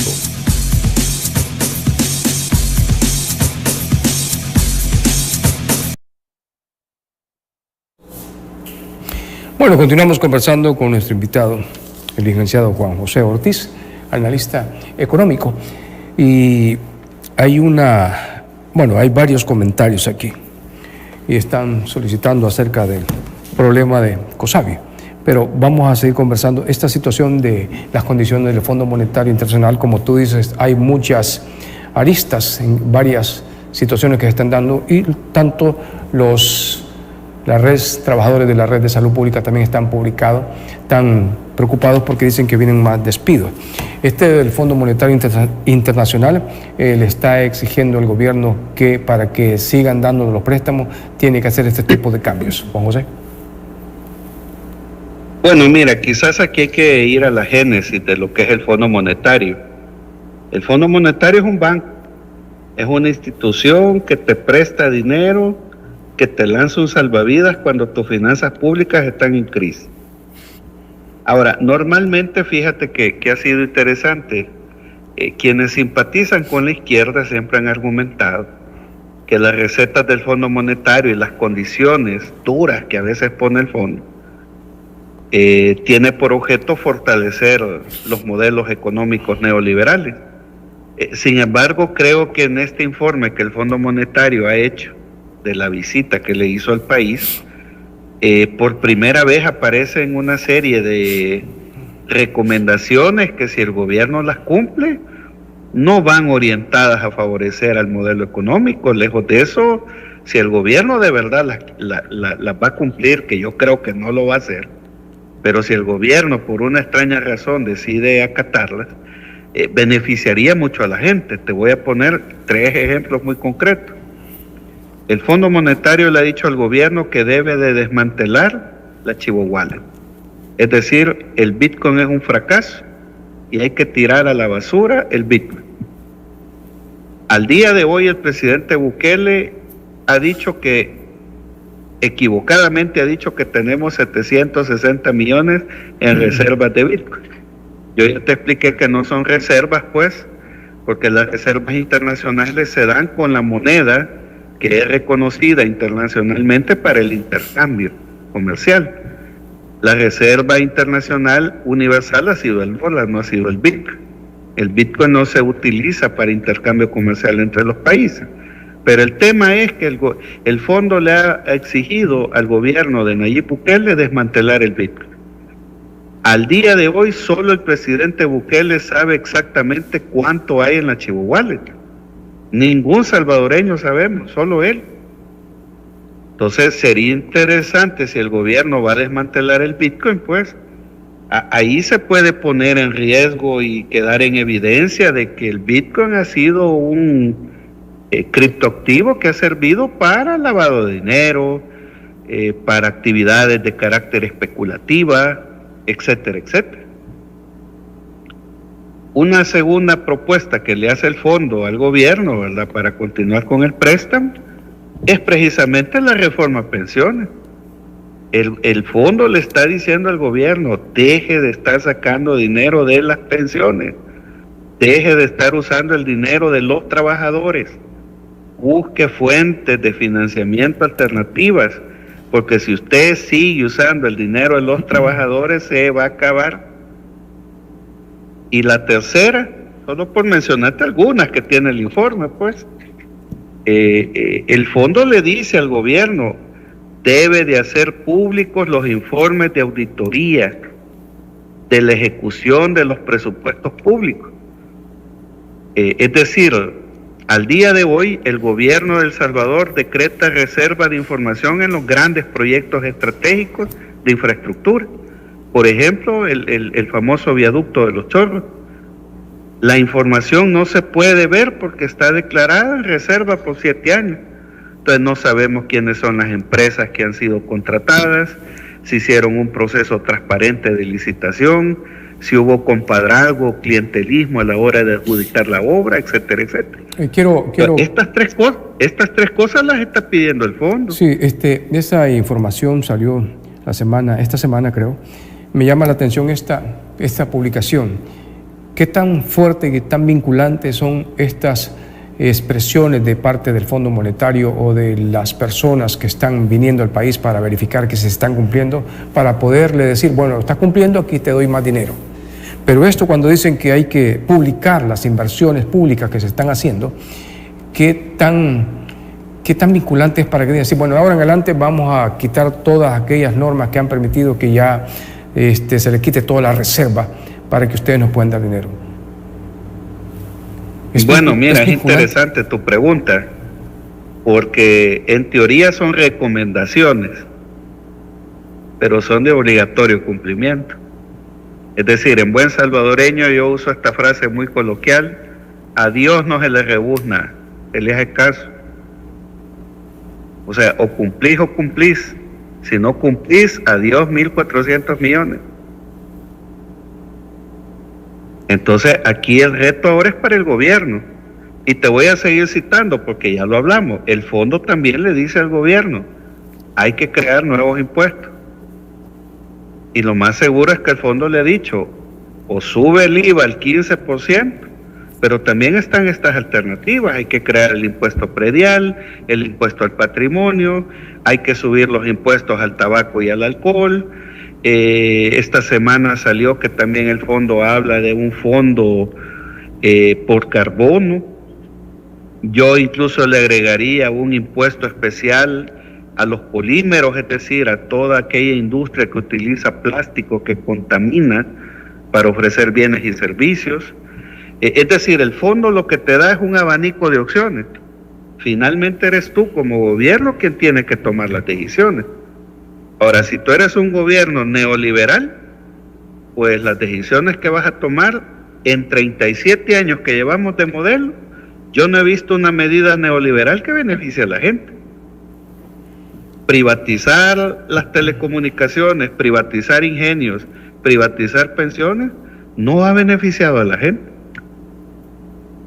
Entonces, hay una serie de medidas que el fondo te está poniendo, las famosas recetas del Fondo Monetario, pero yo no comparto esa idea ideológica que tiene mucha gente de izquierda que dice que el Fondo Monetario te implementa medidas para joder a la gente. En un 75-80% así ha sido, hay que decirlo con mucha categoría. Pero por primera vez yo miro un informe del Fondo Monetario donde le dice al gobierno: deje de estar usando el fondo de los trabajadores, haga públicos los informes de ejecución presupuestaria, deje de usar el Bitcoin. Eso beneficiaría a la gente. Cuando tú dices que aquí no puede entrar un pensamiento ideológico, es cuestión de carácter política que tiene que ver con cierto sesgo ideológico político partidario, lo que se le viene a la mente es que es una institución, es una empresa, es un banco, y un banco te presta por algo. El banco no te va a regalar nada, el banco te va a decir: te presto esto, pero tenés que hacer esto y regresarme lo que yo te he prestado. Así funciona, no es cuestión ideológica. ¿O cómo es que funciona esto? Así funciona. Entonces, así funciona, sea El Salvador neoliberal o sea China comunista. Entonces hay un pensamiento demasiado desnutrido de algunas personas que piensan de que es porque quieren someter al país, porque hay ciertas concepciones ideológicas que tienen que ver con el neoliberalismo, que tienen que ver con los tratados de libre comercio, por mencionarte algo. Me llama la atención esta situación de los nuevos impuestos. Estos nuevos impuestos, los mismos analistas dicen que hay que pedirle a los que tienen más capital que estos son los que tienen que aportar, porque el más débil no tiene. Entonces, tú tienes que buscar la forma en no dañar al más pobre, porque si estás dañando al más pobre, la situación se va a complicar. Entonces, aquí tienen que pagar los que tienen más. ¿O cómo se tiene que interpretar esto? Bueno, como te digo, el fondo es una institución eminentemente técnica. Lo más seguro es que el fondo lo que pone es un abanico de alternativas. El fondo lo que ha dicho es: gobierno de El Salvador, usted tiene que ampliar la base tributaria. Y ampliar la base tributaria pasa por algunas medidas económicas, como mejorar los mecanismos de recaudación tributaria actuales, que hay, ¿verdad? Porque hay mucha evasión fiscal, hay mucha corrupción, crear nuevos impuestos, subir los impuestos que ya están, como el caso del IVA, ¿verdad? Sin embargo, a mí me ha llamado mucho la atención que el fondo dice crear un impuesto predial y un impuesto al patrimonio. O sea, estos son impuestos altamente progresivos, es decir, en la política fiscal hay dos posibles alternativas: o impuestos regresivos, es decir, que los pagamos todos. Tú y yo pagamos el 13% del IVA, pero también lo paga Bianca, por igual. Entonces la pregunta es: ¿nosotros dos somos iguales que el señor Roberto Crit? Obviamente que no. Entonces, por eso es que se llaman impuestos regresivos, porque los pagas tú, lo pago yo, lo paga todo el país, pero también lo pagan los millonarios. A pesar de que ellos tienen millones y yo solo tengo $408 de salario mínimo. Pero también existe en la política fiscal el tema de los impuestos regresivos, las políticas económicas progresivas, como el impuesto al predio, como el impuesto al patrimonio. Te voy a poner un ejemplo del predio. Tú tienes tu casa, yo tengo mi casa. La Asamblea Legislativa puede exonerarnos del impuesto al predio a aquellas personas que solo tenemos una casa, no importa el tamaño. Pero aquí hay empresas que, por ejemplo, tienen 117 locales y no pagan el impuesto predial y no pagan el impuesto al patrimonio. Pero todos los salvadoreños pagamos renta, pagamos IVA. Entonces, no ha sido para mí sorprendente ver al Fondo Monetario decirle al gobierno de El Salvador: amplíe la base tributaria. Eso pasa por mejorar los mecanismos de recaudación actuales. Ahí está la factura electrónica, fiscalizar más el pago del IVA, el tema de la declaración de renta, aumentar los impuestos que ya están, como el IVA, que se especula que se puede subir del 13 al 15 o incluso más, puede ser hasta 18% el IVA. Pero también el fondo dice, aquí está el impuesto al patrimonio. Entonces, ¿qué es lo que hacen los grandes millonarios de este país? Como son dueños de medios de comunicación, empiezan a venderle la idea a la gente que si usted tiene un ranchito, un terrenito, va a pagar impuestos. Y entonces nos convencen a todos de que eso es malo. O sea, no es lo mismo que tú tengas tu casa que tengas 117 locales. Y la Asamblea Legislativa, en la ley, puede exonerarte de pagar esa casa que tú tienes. Pero no se vale exonerar a una persona que tiene 40 aviones, a una persona que tiene 117 locales de supermercado, a una persona que es dueña de 8 o 9 centros comerciales en este país. Decía Mauricio Funes, te quiero interrumpir, o te voy a interrumpir, decía Mauricio Funes en una de las últimas declaraciones que dio a varios medios de comunicación, y decía él de que hay 160 familias del gran sector económicamente muy fuerte, el sector del gran capital, él le llamaba la oligarquía en su esencia. Decía, con estas familias, si se le pone un porcentaje, se resuelven todos los problemas económicos del país, porque son los que tienen prácticamente un buen porcentaje del capital de la nación. ¿Tú crees que así se resolvería el problema? Bueno, me parece un poco osado decir que se resolverían todos los problemas del país. Yo creo que, siendo un poco generoso, me atrevería a decir que se equilibran las finanzas públicas. Es decir, el Estado tendría mayor margen de maniobra para implementar políticas públicas para las mayorías, porque el grave problema de este gobierno y de todos los que han habido es que el gobierno gasta más de lo que recauda.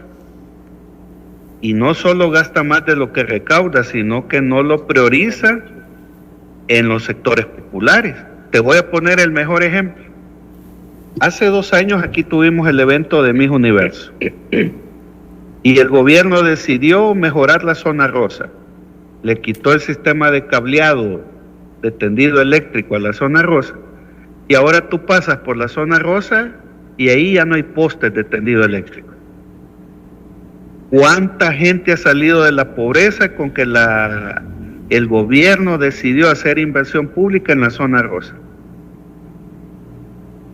Entonces, si se aplicara un impuesto al patrimonio, probablemente el gobierno tendría mayores fondos públicos para poder invertir en los sectores más populares, pero me parece un poco osado creer que con aprobar el impuesto al patrimonio todos los problemas de la economía del país se van a resolver. Yo soy de la idea que los problemas de este país se van a resolver cuando eliminemos el modelo económico neoliberal que lo implementó Arena, lo administró durante 20 años, luego vino el FMLN y lo administró 10 años, y ahorita lo está administrando Nayib Bukele, que lleva 7 años. Como dijo alguien, es necesario que volvamos al colón, porque era nuestra moneda. En este momento no tenemos política monetaria, decía. Entonces, ahora, si tú dices que, decía en la conversación de la entrevista que tuve, tú dices que hay que volver al colón, vamos a tener un enorme problema con el dólar. Va a haber una situación bien delicada. Entonces, eso mismo se hace la pregunta, regresar donde estábamos o mantenernos así como está la situación, o cómo se podía interpretar esto, Juan José. Bueno, mira, eso es parte de la desinformación, del desconocimiento. Hay que decirlo con mucha autoridad, aunque esto me va a provocar mucha crítica, ¿verdad? A los salvadoreños no nos gusta leer, no nos gusta informarnos, no nos gusta investigar, solo nos gusta ver memes. Los bajos niveles de escolaridad con lo que el salvadoreño promedio cuenta ha permitido que quienes aprueban este tipo de medidas como dolarizar la economía le han vendido la idea a la gente que si volvemos al colón va a ser peor que estar dolarizado. Mira, ni siquiera los economistas ni los profesionales en ciencia económica logramos ponernos de acuerdo sobre eso. Algunos dicen que va a empeorar la economía, Los defensores de la dolarización dicen eso. Los que creemos que debemos de recuperar la política monetaria para tener margen de maniobra, para enfrentar graves problemas del país, creemos que no va a suceder eso. Pero la gran mayoría de salvadoreños que con mucha suerte tiene 3 grados de escolaridad, la gran mayoría dice que si volvemos al Colón vamos a colapsar. Entonces, yo creo que eso es producto de la ignorancia, del desconocimiento, de la manipulación mediática que hacen los grandes millonarios de este país que se han visto beneficiados con la dolarización. Mira, la dolarización se implementó porque era más fácil lavar dinero. Era más fácil robar, hacer corrupción, lavar dinero y sacarlo en dólares fuera de la frontera salvadoreña. Te voy a contar una cosa bien sencilla. Imagínate que tú te robas 100 millones de colones y te vas a las Islas Caimán y lo querés meter ahí. ¿Sabes qué te van a decir en las Islas Caimán? Don Mario, lo felicitamos porque es un buen ladrón, pero aquí 100 millones de colones no le sirven para nada. Cuando usted convierte esos 100 millones de colones que se ha robado en dólares, con mucho gusto lo vamos a recibir. Por eso se implementó la dolarización. 25 años después de estar dolarizados, Manuel Enrique Heinz, el padre de la dolarización, dijo que estando dolarizados íbamos a ser el país de Centroamérica que más inversión atraía. 25 años después, el Fondo Monetario, el Banco Mundial, el BID y la CEPAL dicen que somos el país que menos inversión atrae. Y entonces apareció Nayib Bukele diciendo que ahora con el Bitcoin íbamos a ser el país que más inversión extranjera atrae. 7 años después, bueno, 6 años pues, Nayib implementó el Bitcoin el primer año, 5 años de implementado el Bitcoin, se nos vendió la misma idea, es un total fracaso. Entonces, ¿de dónde saca la gente que si volvemos al Colón va a ser peor? Esta Eso misma solo idea, es producto de la ignorancia y de la manipulación mediática que han hecho los defensores de la dolarización. Esta misma idea de desmontar el dólar y que la situación podría cambiar implementando nuevamente el Colón, desmontar el neoliberalismo sería volver a lo que estábamos antes y la situación cambiaría. Bueno, te voy a invertir la lógica, la voy a hacer más sencilla.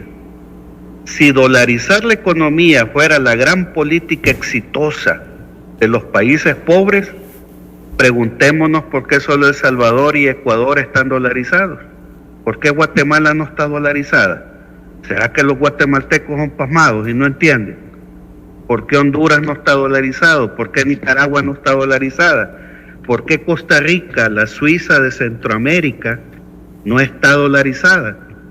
O sea que los salvadoreños somos más listos que los ticos. ¿Por qué Brasil? ¿Por qué Chile? ¿Por qué Venezuela? O sea, ¿por qué nadie en América Latina está dolarizado excepto El Salvador y Ecuador? Panamá, que tiene su dólar de muchos años, y Argentina. ¿Y entonces qué? ¿El resto de América Latina son pasmados que no entienden? O sea, si dolarizar la economía fuera la gran política económica, ¿por qué Alemania no está dolarizada? ¿Por qué Gran Bretaña, China, Japón no están dolarizados? No, solo los salvadoreños somos los únicos tontos que nos dolarizamos. Bueno, Ahí está más fácil el análisis, pues, que me digan los defensores de la dolarización. ¿Será que los ticos son más brutos que nosotros? bueno, vamos a irnos a una pausa comercial. Invitamos a los amigos televidentes y a los que también están fuera de nuestro país.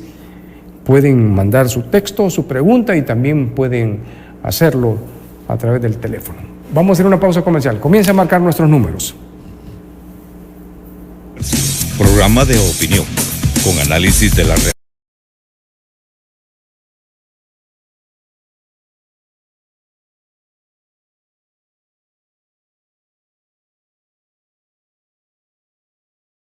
Si usted tiene una casa y la quiere vender o alquilar, en Inmobiliaria Salgado le ayudamos a buscar un buen cliente que le pague su alquiler al día. También contamos con una buena cartera de compradores en el exterior para la venta de su propiedad. Si tiene locales, bodegas, somos su solución en conseguirle buenos contratos de alquiler y venta. En la inmobiliaria le ayudamos a vender su lote urbano, que tenga los servicios de electricidad, aguas negras y agua potable. Y en la zona rural tenemos una cartera más amplia de lotes. Los vendemos al contado y al crédito. Si tiene un terreno de 30, 40, 50, 200 manzanas de tierra y lo quiere vender o alquilar, llámenos a Inmobiliaria Salgado y nosotros le podemos ayudar. Las oficinas de la Inmobiliaria Salgado las tenemos en la 6ª calle Poniente, frente a Materiales Eléctricos Portillos, en las instalaciones de TVO Canal 23, San Miguel. Hablemos claro, todos los jueves a las 8 de la noche. Invitados, analista político Carlos Araujo y el periodista Raúl Beltrán Bonilla. Programa donde se analiza y se discuten temas políticos de actualidad. Nos puede ver en el canal de YouTube en TVO Canal 23. Hablemos claro con Will Salgado.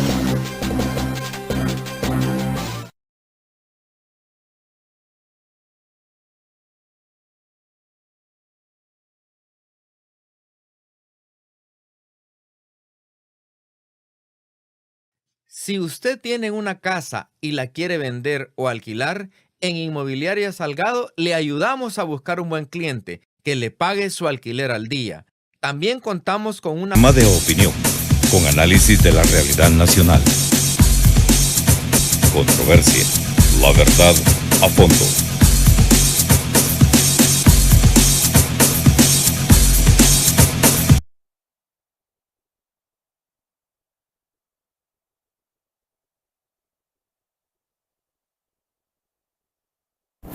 Estamos conversando con el licenciado Juan José Ortiz, economista.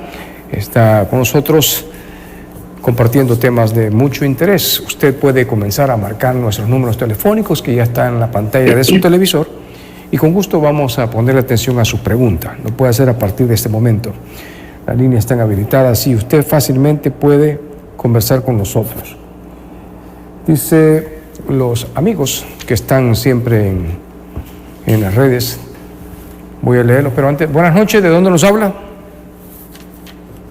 Buenas noches, ¿de dónde nos habla?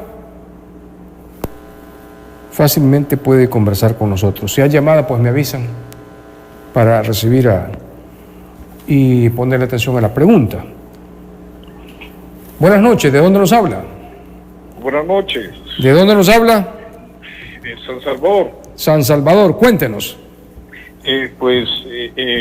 Queriendo participar un poco en el programa, ¿verdad? Por supuesto, hágalo. Interesante como siempre y pues hacer el siguiente comentario.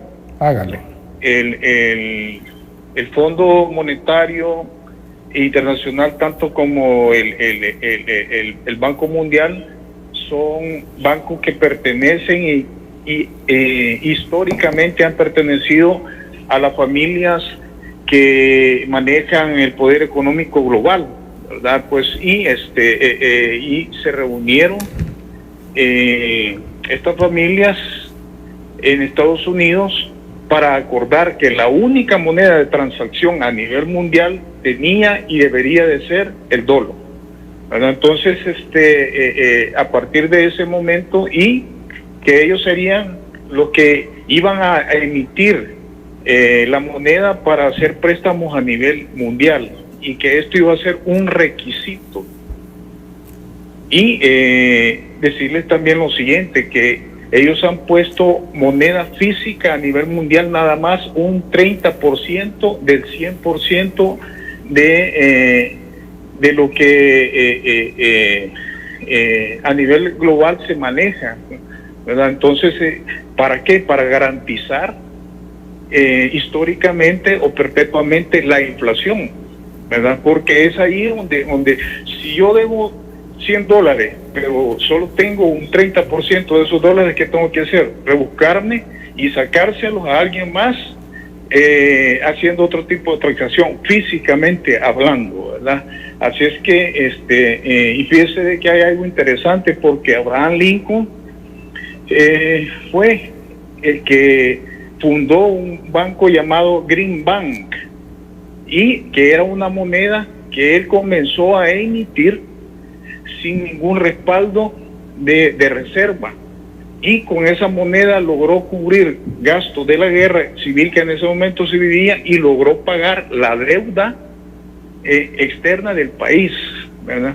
Pero esta familia lo sentaron y le dijeron de que no podía seguir haciendo eso, sino que tenía que regresar a la moneda que ellos estaban emitiendo. Y es ahí,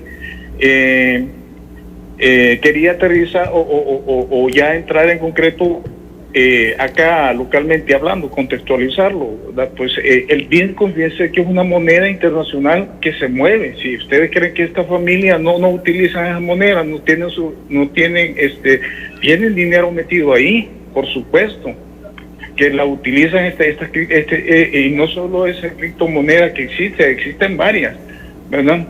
Pero lo que ocurre es que estos países de la región tienen que estar bajo la supervisión y tienen que ser obedientes a las normas económicas de lo que es el Fondo Monetario Internacional. Ese de que bien, la reserva esta de El Salvador se podría ir aumentando y llegar en un momento a ser una salvación para la crisis económica que vive el país, así como de otro país, ¿verdad? Pero el Fondo Monetario Internacional dice, no, ya no lo vas a hacer, lo vas a sacar de curso legal como lo ha legalizado, y te vas a tener que anexar a nuestras normas, ¿verdad? Al gobierno de acá. Entonces, y si te decimos que vas a aumentar pensiones, que vas a aumentar el IVA, y si te decimos que vas a aumentar la jubilación, tenés que hacerlo. Bueno, porque ahí, si no, ahí no lo vamos a dejar, porque le vamos a dar tiempo también a nuestros amigos que quieren participar. Le agradezco su llamado telefónico. Muy amable, gracias por estar con nosotros. Ahí tenemos ya la idea. Bueno, seguimos recibiendo sus opiniones. Con gusto vamos a exponerlo para que nuestro invitado pueda darle su respuesta. Dice Salvador Melara, cuando metieron el dólar, ninguno dijo nada. Hoy todos unidos opinan, dice. Bueno. Buenas noches, ¿de dónde nos habla? Gracias, le llamo a Don Salvador, licenciado. Con mucho gusto, le escuchamos. Quiero agradecer la explicación que ha dado el señor Ortiz, porque esto me va a permitir comparar. ¿Sí? Me va a permitir comparar lo que están mencionando este círculo de académicos que acaba de salir a los medios de comunicación, para ver hasta... Bueno, se le cayó la llamada. Usted puede participar y con gusto va a responderle su pregunta. La va a responder nuestro invitado Juan José Ortiz. Buenas noches, ¿de dónde nos habla? Buenas noches, de San Rafael Oriente. Cuéntenos, ¿cómo estamos en San Rafael Oriente? Bueno, un poco caliente aquí en la zona. Estamos igual, cuéntenos. Mire, en cuanto a lo de la economía, vaya, economizar no es ahorrar dinero para que otro lo trabaje, economizar es invertir para producir. El que aprende a comprar y a vender, ese vive bien, y el que nunca aprende a comprar ni vender, solo se queda a nivel de teoría. Y en cuanto a la moneda virtual, el fondo no está de acuerdo porque está perdiendo ganancias él, porque el gobierno al necesitar dinero lo puede tomar de allí. Entonces, el fondo nunca va a estar de acuerdo en la moneda, en la criptomoneda, porque si el gobierno tiene fondos de ahí, ¿de dónde está saliendo tanto dinero para todas las calles a nivel nacional? Que están construyendo calles nuevas, escuelas nuevas. Entonces, vaya, si usted viene a ver a la zona oriental, es un montón de lugares que están construyendo calles nuevas completamente, que no se hacían en años. Entonces, y el gobierno de gobernar solo tiene 5 años, porque los primeros 2 tenía estorbos. Entonces, no es que yo esté a favor del gobierno, porque yo, es más, ni voté por él. Entonces, la cuestión es que lo que está a la vista no quiere anteojos. El mercado que acaba de inaugurar en San Salvador un mercado que solo los grandes lo hacían antes, solo para la gente que podía pagar, y ahora las del mercado están en un gran mercado. Entonces, lo que yo no entiendo, porque dicen que la criptomoneda, usted tiene el dinero allí, usted lo puede pasar hoy en la noche para dólares, en la mañana lo puede pasar para la criptomoneda. Así funciona. Me extraña que no sepa él que funciona de esa manera. Entonces, la cuestión es que vamos a darle el espacio para que usted pueda expresar, pero debió de haber escuchado el programa, porque estamos hablando que el Fondo Monetario está pidiendo que ya no se use. Pues sí, el Fondo Monetario ya no quiere que se use porque le quita ganancias al Fondo Monetario. Y esa es la cuestión. Entonces, buenas noches. Bueno, buenas noches. Gracias por estar con nosotros a esta hora. Bueno, siguen los llamados aquí. Cuando metieron el dólar, dice, ninguno dijo nada. Dice Salvador Melara. También Susi García dice, felicito por su exposición muy clara, hasta el más ignorante lo entiende, dice. Dice Eco Golfo, saludos, licenciado Arévalo, usted siempre transparente con su programa, lo veo desde Boston. Abrazos a la distancia, a su invitado también. Bueno, usted puede seguir marcando. ¿Tenemos llamada telefónica? Vamos a... Buenas noches, ¿de dónde nos habla? Sí, de aquí el volcán de San Salvador. Cuéntenos, ¿cómo estamos ahí en el volcán de San Salvador? Sí, muy buenas. Sí, es una pregunta que con relación al Colón que le habló, de que sería mejor que regresáramos al Colón. Pero si hacemos memoria, por allá por los 70, acordémonos que teníamos que pagar por $1 $8.75. Luego después, vaya, con el mercado negro subió hasta 10 por $1.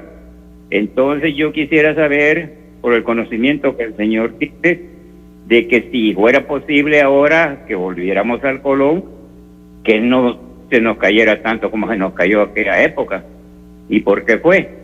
Eso es para ilustrarnos. Muchas gracias. Pasen feliz noche. Gracias, muy amable. Gracias. Qué bueno que nos están viendo ya en el volcán de San Salvador, en el Boquerón. Gracias por estar con nosotros. Seguimos escuchando sus opiniones. Fácilmente lo puede ser. Buenas noches. ¿De dónde nos habla? Le hablo de San Bartolo y Lopango. Ilopango, sí. Cuéntenos. Quería hacerle una consulta al licenciado Ortiz, con relación al impuesto del predial, que si hay un techo, por ejemplo, las grandes empresas tendrían que pagar, o por ejemplo una casa de $500,000 para arriba tendría que pagar un impuesto, pero para abajo no tendría que pagar impuestos. No sé si así sería la ley o sería general, porque general entonces afectaría a los que tenemos casitas de $20,000. Otra cosa, ahí hay un billete que le dan a las grandes empresas que supuestamente para tener más empleo, y ese impuesto no lo pagan. Ahí hay como 600 millones que se pueden recaudar también, que de años se les dan a los gobiernos y no generan más empleo. Muchas gracias. Bueno, a usted con mucho gusto. Ya le va a dar su opinión acerca de la propuesta del predial. Vamos a recibir las últimas llamadas telefónicas. A ver. Buenas noches, ¿de dónde nos habla? Buenas noches, Wilito, ¿qué tal? ¿Cómo estamos? Lo estoy viendo, al 23. ¿De dónde nos habla? De Chilanguera, Chirilagua. Ah, Chilanguera, cuéntenos. Lo conozco, Wilito, tengo 48 años y usted bien sabe cómo los hemos hecho ricos, ¿verdad? Casi no se le escucha. ¿Ah? Casi no se le escucha. ¿Cómo dice? Casi no se le escucha. Bájele volumen a su televisor y hablemos por el teléfono. Ahorita. Cuéntenos, ¿cuál es su pregunta?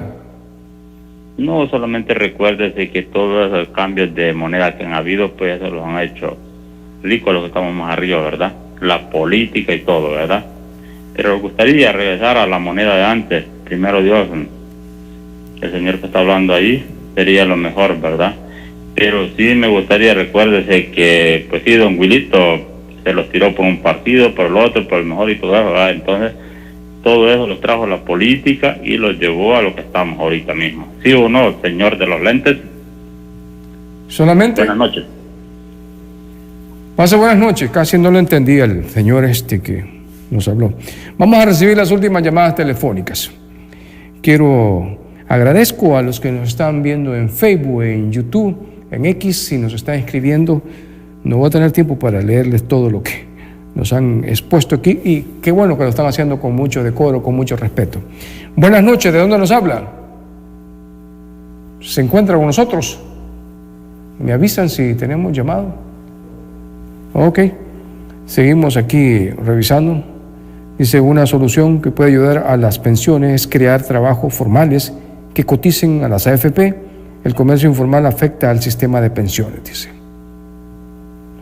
Dice Cabal en 1982, Betty Barkey, el dólar no arruinó al país, lo que arruinó fue tanta corrupción, dice. Si hay llamadas, pues me dan espacio para darle la oportunidad que pueda expresar opinión. Cuando metieron el dólar dijo nada, nadie dijo nada, dice. Dice Susi García, el licenciado Ortiz, lo felicito por su exposición muy clara. René Flores dice, no existen en los profesionales, lo que existen son complicidad y beneficio, dice. La ignorancia, dice. A ver, con gusto. ¿Cómo estás analizando? Buenas noches, ¿de dónde nos habla? ¿De dónde nos habla? Muy buenas noches. Bájele volumen a su televisor y comuniquémonos con el teléfono. Bájele volumen al televisor y comuniquémonos con el teléfono, por favor. Sí, naturalmente, tiene razón. Ya en este... Ay, hombre, tengo. Aquí está. Ya, momentico. Bueno, vamos a recibir la última llamada telefónica. Señores, buenas noches. Buenas noches, cuéntenos. A ver, ¿se encuentra con nosotros todavía? Berlín, Sultán. A ver, le escuchamos. ¿Cuál es su pregunta? Dos bien puntuales. ¿Va a incrementarse la edad de tiempo de servicio? ¿Solamente? Y la otra es que si llegan a su negocio y le quieren aplicar el IVA, ¿cómo lo van a hacer? ¿Van a verificar cuánta mercadería tiene para poderlo aplicar o cómo se hace eso? Bueno, ya le va a responder nuestro invitado. Buenas noches y gracias por estar con nosotros. Bueno, aquí le damos unos 8 minutos para que responda a Juan José Ortiz, nuestro invitado, el especialista en economía. A ver, Juan José. Bueno, sobre incrementar el IVA, eso es decisión del gobierno. Si finalmente pasa, pues es el gobierno quien tiene que dar las explicaciones de cuánto lo va a subir y cómo va a seguir implementando los mecanismos de recaudación para garantizar que el IVA se pague y que no siga habiendo evasión ni elusión, ¿verdad?, de impuestos. Lo mismo con la edad, si se va a subir la edad de pensiones, pues es una posibilidad. No me corresponde a mí explicar si eso va a suceder o no.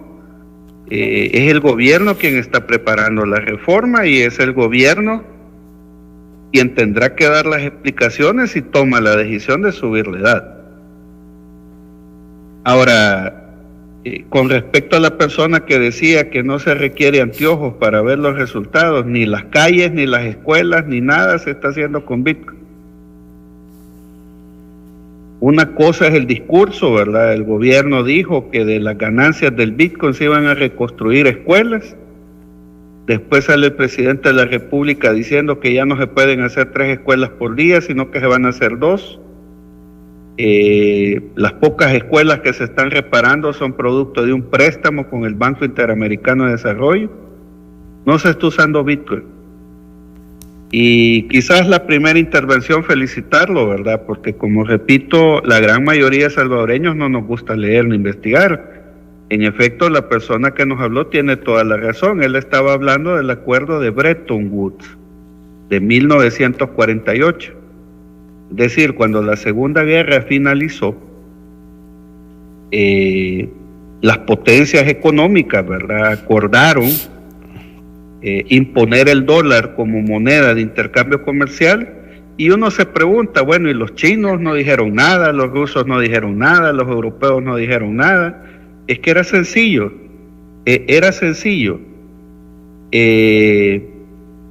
recordemos que toda Europa quedó devastada por la Segunda Guerra. Los rusos también quedaron golpeados por la Segunda Guerra. Los chinos no eran la potencia económica que son ahora. Entonces, ¿quién era la única potencia económica que tenía condiciones para imponer el dólar? Eran los Estados Unidos. Entonces, desde 1948, ¿verdad?, el dólar se utiliza como moneda de intercambio universal, ¿verdad?, en el mundo. Y fue una moneda impuesta, obviamente. Pero no solo fue impuesta por capricho de los gringos, fue impuesta por las condiciones. Como repito, toda Europa quedó devastada. Los rusos perdieron más de 20 millones de rusos en la Segunda Guerra. Los chinos no eran la potencia económica, no existían los BRICS. Es decir, en aquel momento los gringos aprovecharon la coyuntura para imponer el dólar. Entonces, el acuerdo de Bretton Woods también, ¿verdad?, creó el Fondo Monetario, el Banco Mundial, la Reserva Federal. No son instituciones de la economía norteamericana, son instituciones, son bancos privados, al igual que el Vaticano. Mucha gente cree que el Vaticano es una iglesia, también es un banco, es el mayor banco privado del mundo. Y como bien dijo la persona, ¿verdad?, fueron condiciones. Ahora, sobre desdolarizar, yo no he dicho que volvamos al colón. Yo creo que lo que debemos hacer es devolverle la política monetaria a este país. Obviamente, una de las cosas que implica devolver política monetaria es contar con una moneda propia. Ahora, no necesariamente tenemos que volver al colón. Yo, por ejemplo, diría, bueno, ya que estamos hablando de volvernos competitivos, ¿por qué no implementamos el euro como moneda de curso legal en El Salvador? El euro vale más que el dólar. ¿Por qué no implementamos la libra esterlina como moneda de curso legal en El Salvador? La libra esterlina vale más que el dólar. Es decir, no caigamos en fanatismos ideológicos. Devolver la política monetaria no es volver al colón. Puede ser una medida, pero no es todo. Lo que sí debe de tener este país es moneda propia. Y volvemos al análisis, es decir, ¿por qué los guatemaltecos no están dolarizados? ¿Por qué Costa Rica, la Suiza de Centroamérica, no está dolarizada? ¿Por qué Brasil no está dolarizado? ¿Por qué Chile no está dolarizado? Es sentido común, hombre, no es un tema de fanatismos ideológicos. Entonces, como bien decía la persona, ¿verdad?, él describió el acuerdo de Bretton Woods de 1948, donde los norteamericanos, ¿verdad?, impusieron sus condiciones, dado que el mundo entero había quedado devastado en la Segunda Guerra y no habían condiciones para hacer oposición.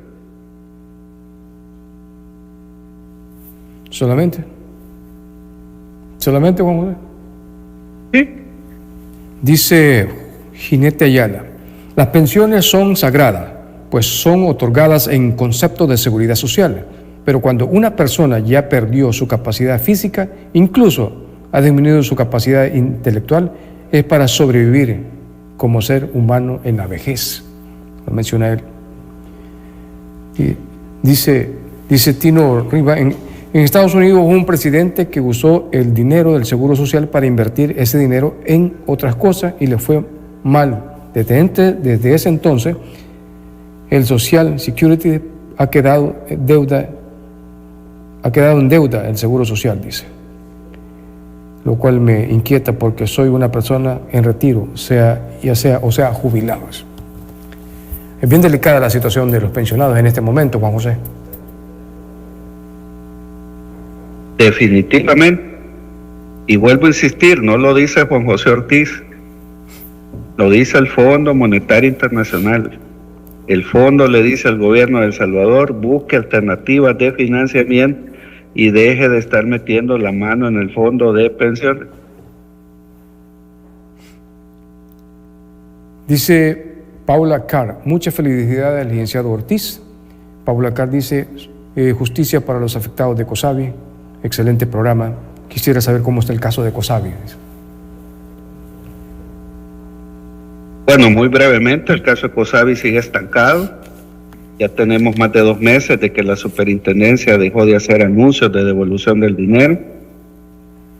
Han habido publicaciones de impacto nacional. La última publicación sobre nuestro caso lo hace el periódico digital El Par, donde señala con nombres y apellidos a nombres de funcionarios o de exfuncionarios de este gobierno, involucrados con el señor Coto, que era el gerente general de COSABI. Llevamos 15 meses desde que este caso lamentablemente se hizo público. La Superintendencia del Sistema Financiero el 9 de mayo del 2024 dijo que habían cerca de 230 millones para responderle a los afectados. 15 meses después nos preguntamos dónde están esos 230 millones, dónde están los intereses que generan esos 230 millones, porque la gran mayoría de afectados no hemos recuperado nuestro dinero.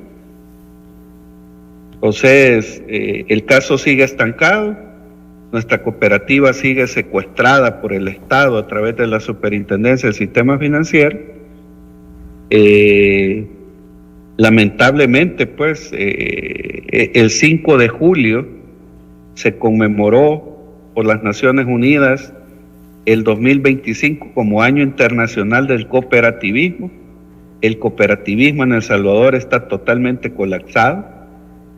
No solo COSABI, sino que ya ahora más de una docena de cooperativas están enfrentando los mismos problemas, con la total indiferencia, silencio cómplice de las instituciones del Estado responsables de que un caso como el de COSABI no suceda.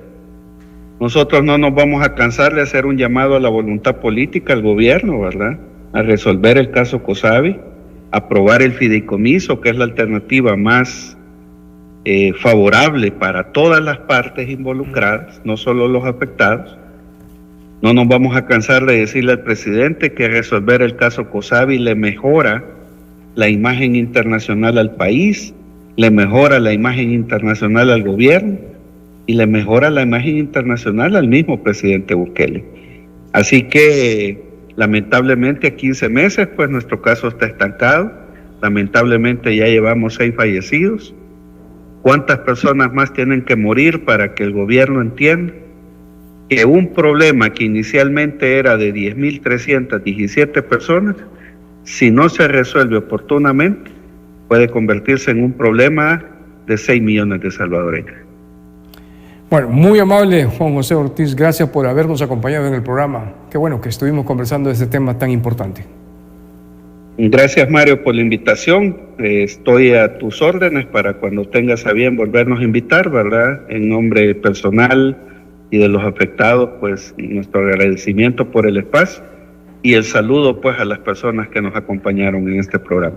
Bueno, agradezco a Juan José Ortiz, economista, que estuvo con nosotros acompañándonos para expresar opinión acerca de estos temas tan delicados. Y a usted también, gracias por estarnos viendo a través de las redes sociales, en YouTube, en Facebook, en X, y a los que están en el cable y en los que también nos están viendo al aire. Gracias por habernos acompañado. Hasta la próxima. Pasen buenas noches.